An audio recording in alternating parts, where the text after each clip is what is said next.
Hola, ¿cómo les va? Bueno, este sería el quinto video o el quinto encuentro que tenemos en esta modalidad de curso y vamos a retomar un poco lo que han sido los conceptos y las ideas del video anterior, en el cual se acuerdan que yo les hablaba que dentro de la organización federal o el esquema federal van a haber tres conceptos desarrollados: uno lo que es la soberanía, otro lo que es la autonomía y otro lo que es la autarquía. Por eso en el derecho constitucional clásico y lo que es nuestra disciplina se asemejaba lo que es la soberanía a una cualidad de la organización del Estado federal, y la autonomía a las provincias y la autarquía a el derecho municipal o a los municipios. Ese era el esquema clásico. Hoy por hoy ya se concibe que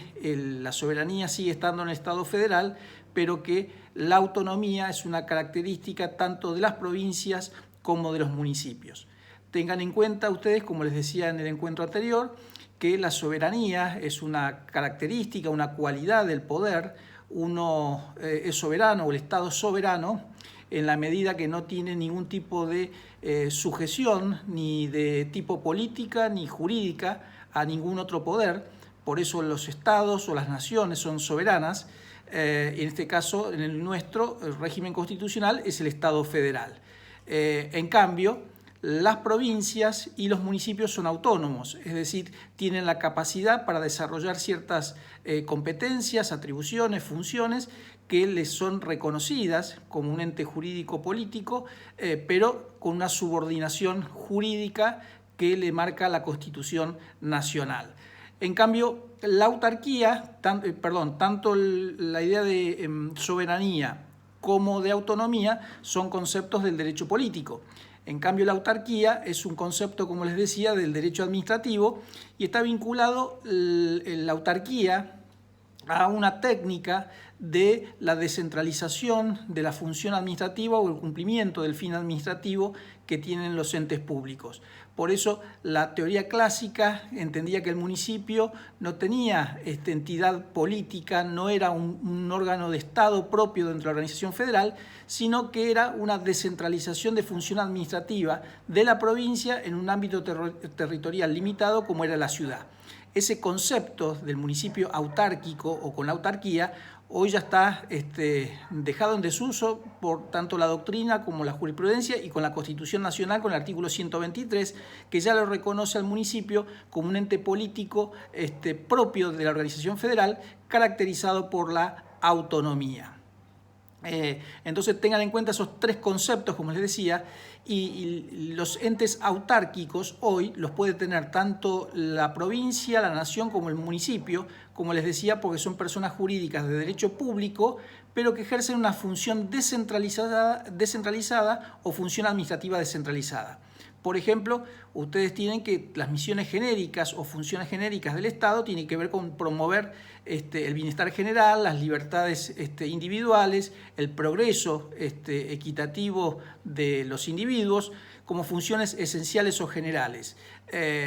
Por ejemplo, en la provincia de Buenos Aires ustedes tienen como entes autárquicos la obra social pública, IOMA, el Instituto de Obra Médico Asistencial, el Instituto Cultural Bonaerense o de la provincia de Buenos Aires, lo que es el Instituto Provincial de Loterías y Casinos, lo que es el Instituto Provincial de la Vivienda, que son todas personas jurídicas autárquicas que son desprendimientos del Poder Ejecutivo o del Ministerio que correspondería a esa materia. Por ejemplo, el Instituto Provincial de la Vivienda tiene por finalidad promover el acceso social a las viviendas, a las personas que carecen del acceso en condiciones normales a la vivienda. Entonces son viviendas sociales.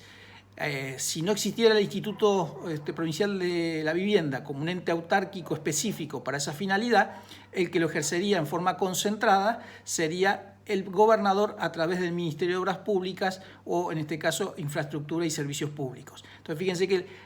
la autarquía no tiene que ver con el ejercicio de poder, sino con la descentralización de función administrativa. Pero volviendo a lo nuestro y la actualidad. Hoy en la actualidad se habla de soberanía y autonomía. Soberano es el Estado federal y autónomos son tanto las provincias como los municipios. La autonomía de las provincias surge a través de la garantía federal, el artículo 5, y la autonomía de los municipios surge del artículo 5 y el 123, que ha sido incorporado por la Constitución Nacional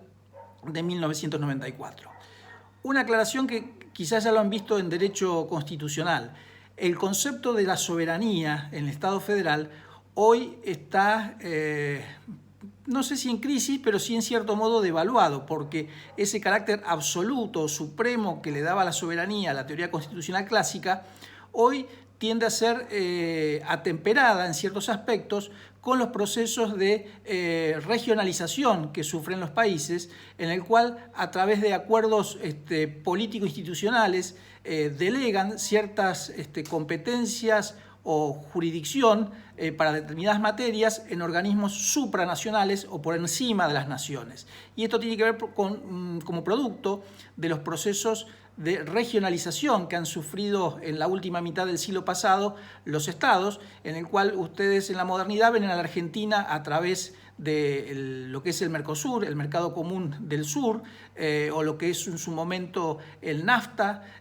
con Estados Unidos y los países de América del Norte y parte de América del Sur, lo que ha sido el proceso de unificación de Europa con la Unión Europea. Entonces fíjense que esos procesos de organización, de asociativismo de naciones, hace que la soberanía como cualidad suprema y absoluta de cada Estado, en cierto modo, o parte de esa soberanía, es transferida en un órgano supranacional. Entonces, el carácter absoluto y cerrado tiene ciertos atemperamientos en lo que es la construcción de las naciones o entes supranacionales de nuestros días.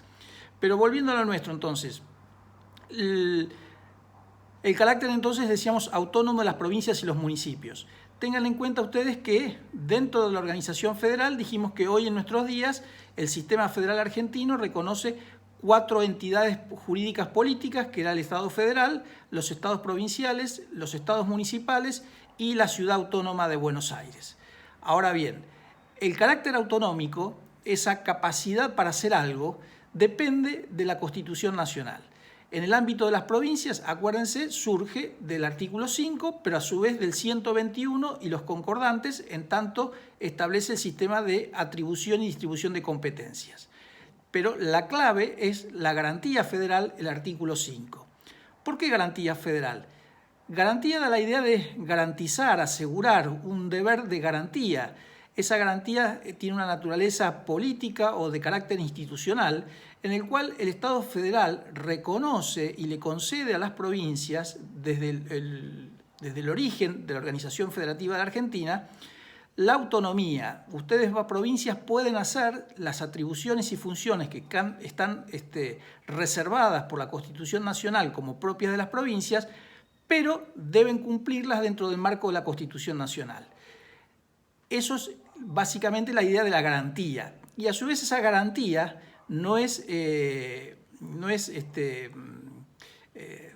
blanco, digamos, no es sin ningún tipo de exigencia, sino que esas exigencias como contraprestación de la autonomía de las provincias, estas, es decir, las provincias, deben cumplir con ciertos deberes institucionales o político-institucionales que establece esa garantía federal. Esas exigencias o requisitos están establecidos en el artículo 5, al cual se llama garantía federal, en el cual las provincias deben asegurar las declaraciones de principios, derechos y garantías de la Constitución Nacional. Esto tiende a traer un piso de igualdad para todos los habitantes de la nación, cualquiera sea la provincia en la que se encuentren, ya que todas las provincias en sus constituciones deben asegurar como un piso mínimo las declaraciones, derechos y garantías de la Constitución Nacional. Por eso podríamos entender que una constitución provincial no dijera nada en cuanto a principios, derechos y garantías, lo cual no significa que el que no diga nada no existan derechos y garantías en esa provincia, sino que el piso mínimo va a ser la Constitución Nacional. Están incluidos en esa plataforma constitucional provincial los que son los principios de la Constitución Nacional. Principios que a su vez hoy están ensanchados. Acuérdense que la Constitución Nacional en la reforma de 1994 estableció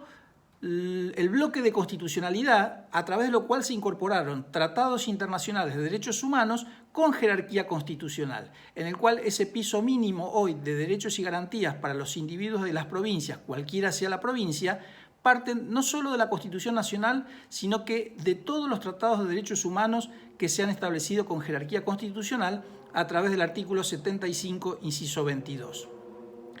Pero además de tener que respetar esas declaraciones de principios, derechos y garantías, las constituciones provinciales deben establecer su administración de justicia como una garantía del principio republicano de división de los poderes o de las funciones de los poderes, estableciendo un poder judicial común, lo que se llama la justicia ordinaria. Por eso las provincias son las que deben regular el poder judicial o la administración de justicia para los casos comunes o de los casos de aplicación del derecho común, que si bien es dictado por el Congreso de la Nación, los conflictos que surjan entre los hechos o los ciudadanos y los hechos de sus vivencias, el derecho común va a ser juzgado o enjuiciado por la Administración de Justicia que cada provincia debe establecer. Pero a su vez establece dentro de la garantía federal que en su organización deben respetarse los principios de la República. Es decir, que en la organización política de cada provincia, al momento de dictarse su constitución, cada provincia va a tener que establecer una organización del tipo republicana. Es decir, debe dividir las funciones del Estado en la característica tripartición, un órgano ejecutivo de administración, un órgano legislativo de creación de normas y un órgano judicial para resolver conflictos. Entonces, le establece que la forma de organización de su poder provincial va a ser la forma republicana con todos los demás principios que implica una república, como tiene que ver con la periodicidad de los mandatos, el principio de sustento del poder en la soberanía popular, la igualdad de las partes o las personas, lo que es la responsabilidad completa o amplia de sus funcionarios públicos, ya no solo la responsabilidad política, sino también la responsabilidad civil o patrimonial, la responsabilidad administrativa y hasta la responsabilidad también penal por los ilícitos del Código Penal que pueda cumplir como funcionario público. Y a su vez, la publicidad de los actos de gobierno. Ese principio republicano es, como regla general, el principio de organización que debe adoptar cada provincia. Después, cada provincia, en ejercicio de esa autonomía constituyente que va a tener, va a establecer lo que considere la mejor forma o la mejor técnica de organización de cada poder. Por eso vamos a ver que hay legislaturas provinciales que no replican el modelo de la Constitución Nacional de una legislatura o poder legislativo bicameral, sino que establecen unas legislaturas unicamerales. Y esto tiene que ver muchas veces con la densidad poblacional de la provincia, la necesidad de una mayor representación o no de la ciudadanía en un órgano legislativo. Por eso, una de las características generales es que las provincias de mayor población tengan legislaturas bicamerales y las de menos población unicamerales. Quien rompe esta excepción de que las de mayor población tengan bicamerales es Córdoba, que Córdoba, a pesar de ser una de las provincias con mayor población, tiene una legislatura unicameral. Pero genéricamente Santa Fe, provincia de Buenos Aires, Mendoza, Entre Ríos, tienen legislaturas del tipo bicamerales. En cambio, aquellas de menos población utilizan una legislatura unicameral. Por ejemplo, Tierra del Fuego, Santa Cruz, Neuquén, Río Negro, lo que es San Juan, son legislaturas del tipo unicamerales. Lo mismo con el Poder Ejecutivo. Si bien el sistema nacional utiliza el sistema de presidente o presidencialista, nada obliga a que las provincias adopten un sistema de organización del Poder Ejecutivo distinto, como podría ser un órgano colegiado o plural, como ha sido, por ejemplo, el proyecto que hizo Alberdi para la constitución de la provincia de Mendoza, en el cual él creaba un consejo de gobierno como órgano ejecutivo,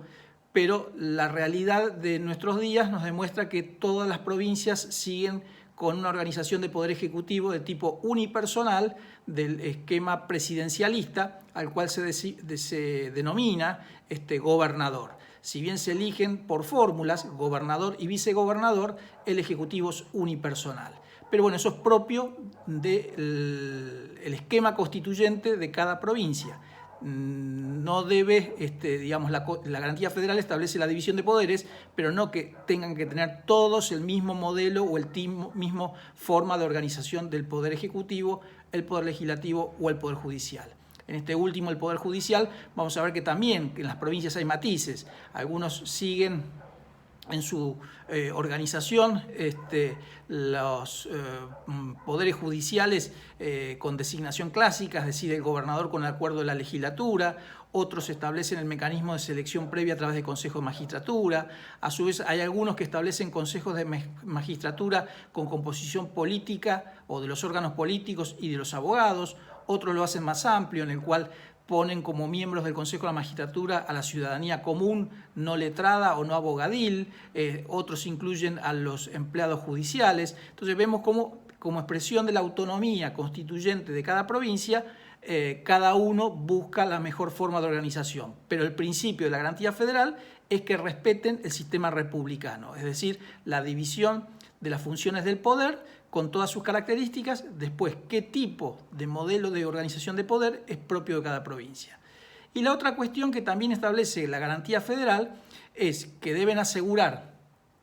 como piso mínimo de educación o instrucción para sus habitantes es la educación primaria. Antes, en la Constitución de 1853, decía educación primaria gratuita, establecía la gratuidad de la instrucción primaria. En la reforma de 1860 fue eliminado y se estableció como deber la instrucción primaria, sacando el aditamento de la gratuidad.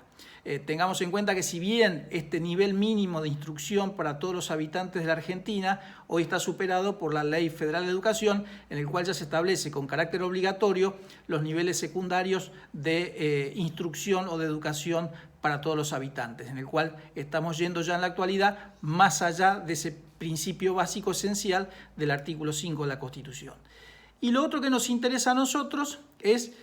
que la garantía federal impone como deber a las provincias regular o establecer el régimen municipal.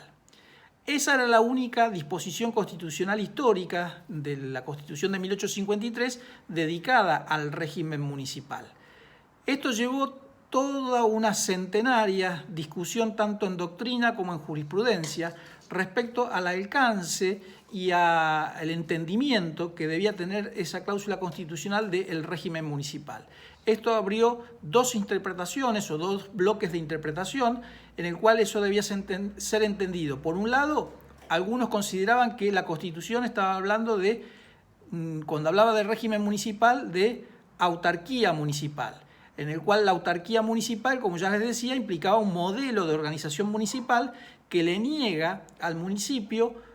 su carácter de una entidad política dentro del sistema federal, sino que como tal, un ente autárquico implica una dependencia de la autoridad provincial, una descentralización de función administrativa, no de competencia política, sino descentralización de función administrativa, que le es delegada por la autoridad provincial en un ámbito local como es la ciudad. Entonces, aquí era una interpretación, es decir, los municipios autárquicos o con características de autarquía. Por el otro, existían o existen los que sostienen que no, que si una de las características del sistema federal es la desconcentración del poder en el territorio e implica una especie de organización dominó en el cual escalonadamente se va estructurando una descentralización de poder político dentro del ámbito territorial, el municipio claramente es un ente político de carácter jurídico-político caracterizado por la autonomía. Como la Constitución histórica, en el artículo 5 de la régimen municipal, daba las dos interpretaciones. Por eso hubo toda una evolución, tanto en la doctrina como en la jurisprudencia, como en las constituciones, en el cual iban mutando o adoptando una u otra postura. Desde el punto de vista doctrinario, vamos a ver que los primeros que han interpretado esta cláusula constitucional han sido administrativistas. A partir de Rafael Bielsa, entendieron que cuando la Constitución en el artículo 5 hablaba de régimen municipal, estaba hablando de autarquía municipal. Y en consecuencia, al municipio le era negado su existencia como un órgano político con poder y capacidad propia dentro del esquema constitucional, y en el cual reafirmaba, al entender como un ente autárquico, la idea de descentralización de función administrativa y la dependencia de la organización de la provincia. Estos fueron los primeros entendimientos que se fueron dando en doctrina, pero hacia 1884, Lisandro de la Torre, este gran político santafesino, él entendió a través de su tesis doctoral de que los municipios dentro del esquema de organización federal debían ser caracterizados como unidades políticas dotadas de autonomía y no de autarquía, que la autonomía era una expresión mayor, sin perjuicio de lo cual un ente autónomo también puede crear entes autárquicos. Este carácter de autónomos que reconocía en su tesis doctoral Lisandro de la Torre fue reafirmado también después por lo que se conoce como la Escuela Municipalista de La Plata, que a partir de la década de 1930, con Adolfo Cor Villafañe,